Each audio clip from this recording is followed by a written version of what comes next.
Hi guys, my name is Josephina Michelle. I am from California. I am 22 and I am a elementary education major and I am a behavior aide currently at an elementary school. So what a behavior aide is basically to give you a little bit of a rundown is I work one-on-one with kids in the classroom to help with their behaviors, help them um, be able to behave, I don't want to say properly, but basically properly in a classroom so that, they're not exploding and stuff like that. I mostly work with kids who are autistic. I've worked with kids that have Down syndrome. I've worked with kids that have genetic diseases, but mostly autistic kids. I really do enjoy the job. It can be trying at times, but I really do enjoy it. Um, so, like I said, I'm an elementary education major, but I do not want to work in special ed. Kudos to the people who do it, but it's really not my thing. I would prefer to work in gen ed with kids who are from kindergarten to second is where I have found that I enjoy it the best as of right now.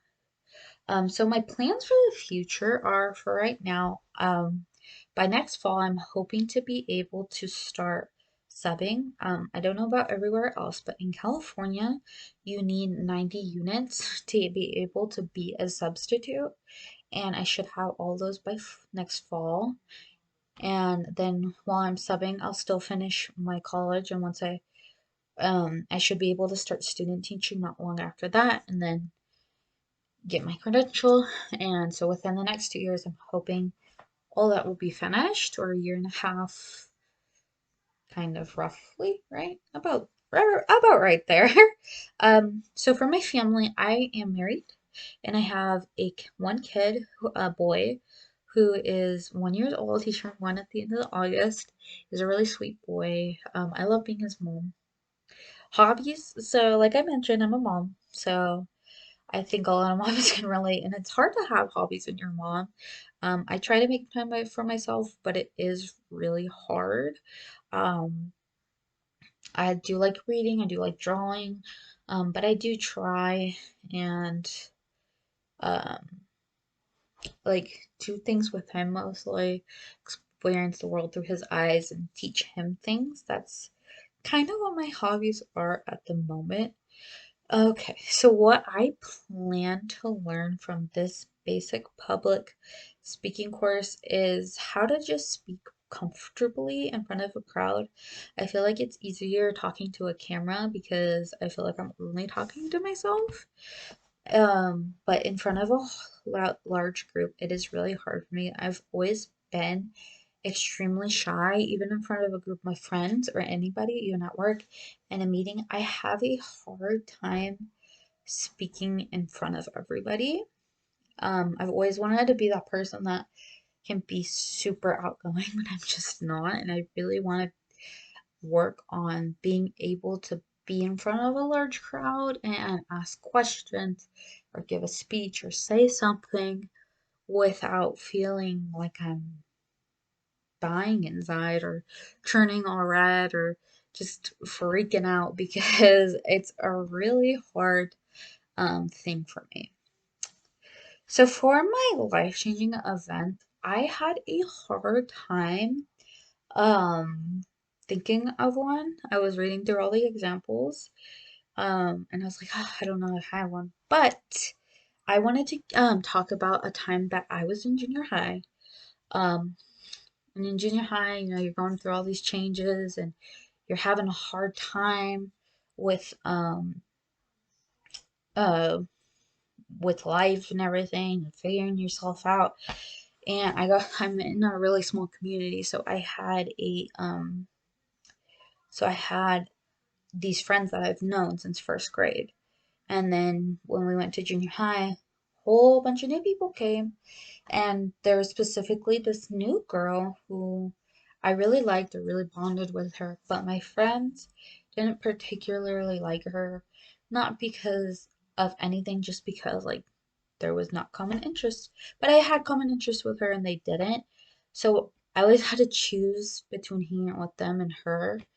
And it got to the point where I was hanging out with my other friend so much more that I basically abandoned my friends that I've known since first grade. And at the time, I didn't feel awful because I was like, oh, I like hanging out with her. But I didn't realize the damage in the long run that it would do. Um, Eventually I stopped talking to them altogether, stopped interacting with them because one went on home studies and everything, and one I would interact with, but she also wanted to make more friends, and I was feeling really awkward around them and stuff, and so I didn't really reach out, and I just basically kind of like abandoned them. And then at the same time, this friend who I became friends with, even though she was super nice and everything, she also had all these other friends who she would interact with. And so I always felt really left in the dust all the time. So I ended up coming out in high school that I really didn't have many friends because I kind of didn't talk to the ones I had for so long, for such a long time. And I really regret it because I do think about them often and I do really miss them. Um, what the moral of the story basically is the grass isn't always greener on the other side. It's, just because, like, you shouldn't just abandon somebody because you think that it'll be more fun to hang out with somebody else. And that's not necessarily what I thought. I just thought I was like, oh, I'm having so much fun and everything. And I really do wish at the time I could go back and shake myself and be like, what are you doing? You have these amazing people right here. Even though this other girl's super amazing, these people have been there for your whole life and you shouldn't really just abandon them.